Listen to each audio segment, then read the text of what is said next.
नमस्कार दोस्तों, आज हम समझेंगे भाषा की वैज्ञानिकता। किस भाषा की वैज्ञानिकता? वो भाषा जो हमारे स्क्रिप्चर्स में, हमारे शास्त्रों में इस्तेमाल की गई है। जैसे फॉर एग्ज़ाम्पल आप जो चीज़ें जानते हैं, जैसे हनुमान चालीसा जानते हैं या जैसे आप रामचरितमानस जानते हैं, इन सब में एक ख़ास तरीके के पद का इस्तेमाल किया जाता है। सेंटेंसेस को लिखने का एक तरीका होता है।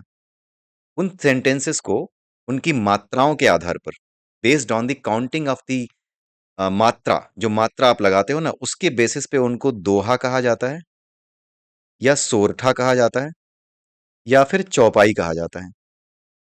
ठीक है, depending on the number of जो मात्राएं आप लगाते हो। तो इन मात्राओं के बेसिस पे ही दोहे, सोरठे और चौपाई डिसाइड होते हैं। आपने देखा होगा वहां पे चौपाइयां होती हैं आपके रामचरितमानस में भी, और अगर आप हनुमान चालीसा, जो कि बहुत से लोगों को पता ही होती है, तो उसकी चौपाई जो आप देखते हो, जैसे जय हनुमान ज्ञान गुण सागर, जय कपीस तिहुँ लोक उजागर, ये जो लाइनें हैं, ये क्या है? चौपाइयां हैं। चौपाइयों की लाइनें हैं ये। चौपाइयों में हर लाइन में 16 मात्रा होती है, और कुल मिलाकर के चौपाई है, इसलिए इसमें 4 लाइन्स होती हैं। एक चौपाई 4 लाइन्स में पूरी होती है। जैसे एक पूरी चौपाई जो इसमें हनुमान चालीसा में है, वो क्या है? जय हनुमान ज्ञान गुण सागर, जय कपीस तिहुँ लोक उजागर, राम दूत अतुलित बलधामा, अंजनी पुत्र पवन सुत नामा। ठीक है? तो ये जहां पर भी आपको मिले चौपाई, वहां पर आपको ये देखना होगा कि हर लाइन में केवल और केवल 16 मात्राएं ही आपको मिलेंगी। आप सोचिए कि 16 मात्राओं के साथ अगर आपको कुछ लिखने को कहा जाए कि हर लाइन में 16 मात्राएं ही होनी चाहिए, तो पूरा दिन हो सकता है हमें लग जाए एक चौपाई लिखने में। आप सोचिए कि उस समय वो कितनी प्रैक्टिस करते होंगे और किस लेवल का नॉलेज होगा कि वहां पर इन चौपाइयों को वो बड़े आराम से लिख गए और इतनी मोटी रामचरितमानस बना दी, हनुमान चालीसा लिख डाली। राइट? और ये संस्कृत भाषा नहीं है। आप संस्कृत तो छोड़ ही दीजिए, संस्कृत तो बहुत ही अलग लेवल की भाषा है। दिस इज़ अवधी, जिसमें ये लिखी गई है रामचरितमानस, अवधी भाषा। उस अवधी भाषा में भी इतनी वैज्ञानिक तरीके से, मतलब हर भाषा को इस्तेमाल करने का एक वैज्ञानिक तरीका है। उस तरीके से हमारे यहाँ ये चीज़ें लिखी गईं, और क्यों लिखी गईं? क्योंकि हम इन चीज़ों को रिसाइट करते थे। रिसाइट करते समय एक लय बन सके, उसके लिए बहुत ज़रूरी है कि हमारी मात्राएँ एक पर्टिकुलर सीक्वेंस में हो, उनकी एक खास काउंटिंग हो, राइट? सो दैट हमारी पिच, हमारी जो टोन है, वो बहुत ज़्यादा वेरी ना करे, बहुत ज़्यादा हमें उस पे ध्यान ना देना पड़े, उस पिच पे, उस टोन पे जो बदलती रहती है। वो बदलेगी ही नहीं ज़्यादा, राइट? तो अगर बदलेगी नहीं ज़्यादा, तो आप शब्दों पे या फिर उन चीज़ों पे ध्यान दे पाओगे, उन चीज़ों में मगन हो पाओगे जिन चीज़ों को आप रिसाइट कर रहे हो। तो इट्स ऑल अबाउट कि कैसे आपको अधिक से अधिक रिसाइटेशन की टेंशन छोड़ करके आपको अधिक से अधिक उसमें लगाया जाए, जो आपको भावों के साथ जोड़ता हो। तो दैट वाज़ द रीज़न कि ये इस तरीके से, वैज्ञानिक तरीके से ये तैयार की गई थी। तो let me give you an example of चौपाई, ठीक है? जैसे अगर आप ये देखें, जय हनुमान ज्ञान गुण सागर, राइट? जैसे यहां पर है जय, तो ज क्या है? ये छोटा शब्द है, इस पे कोई मात्रा नहीं है। तो इसको हम एक सिंबल से दिखाते हैं, एक खड़ी पाई जो होती है, खड़ी लाइन होती है, उससे दिखाते हैं। य, इसको भी आप इससे दिखाओगे। ह, इसको भी आप इससे दिखाओगे। नु, ये क्या है? छोटी यू की मात्रा है। जहां पर छोटी मात्राएं हो, वहां पर भी आप सिंगल एक लाइन इस्तेमाल करोगे। माँ, यहां पर आप डबल मात्रा यूज करोगे। डबल मात्रा को हम एस जैसे सिंबल से दिखाते हैं। आते हैं न पे, ठीक है?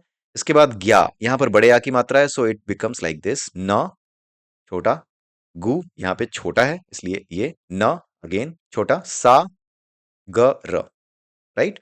सा, क्योंकि ये बड़े आ की मात्रा है, so I will show it like two मात्रास, राइट? 2 यूनिट्स। तो यहां पर अगर आप इसको काउंट करना शुरू करें, तो कितनी मात्राएं हो गई? 1 2 3 4, 4 और 2 6, 7, 7 और 2 9, 9 1 10, 10 और 2 12, 12 और 2 14, और ये दो 16। हो गई 16 मात्राएं, ठीक? उसके बाद हम आते हैं जय हनुमान ज्ञान गुण सागर, जय कपीस तिहुँ लोक उजागर।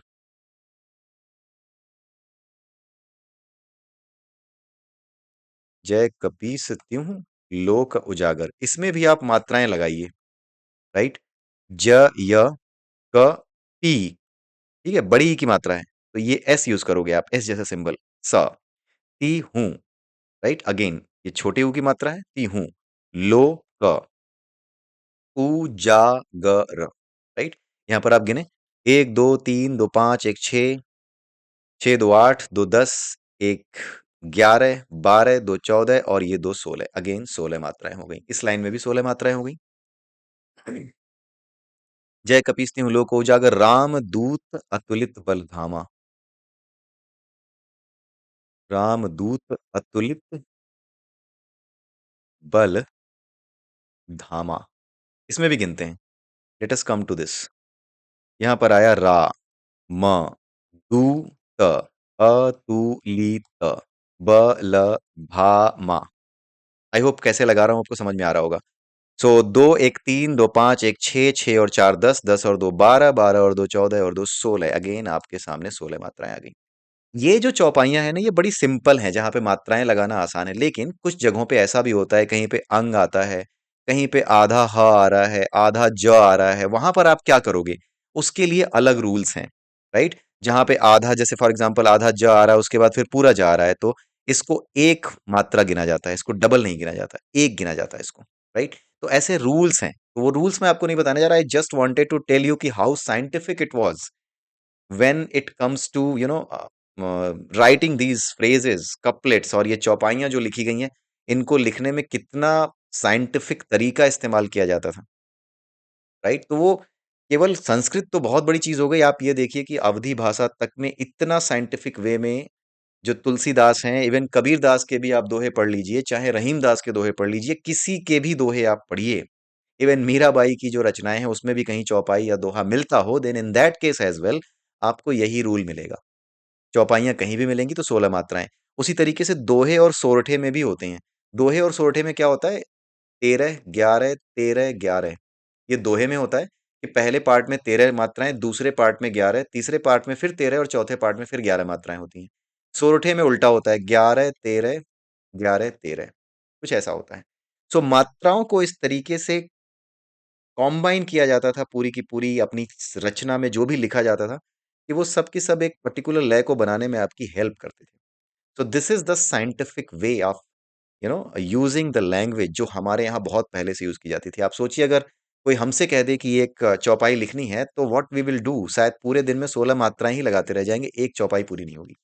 और इतना बड़ा ग्रंथ रामचरितमानस, और जेल में बैठे बैठे, जब अकबर ने जेल में डाल दिया था तुलसीदास को, तो उस समय वहां बैठे बैठे उन्होंने ये हनुमान चालीसा की रचना की थी।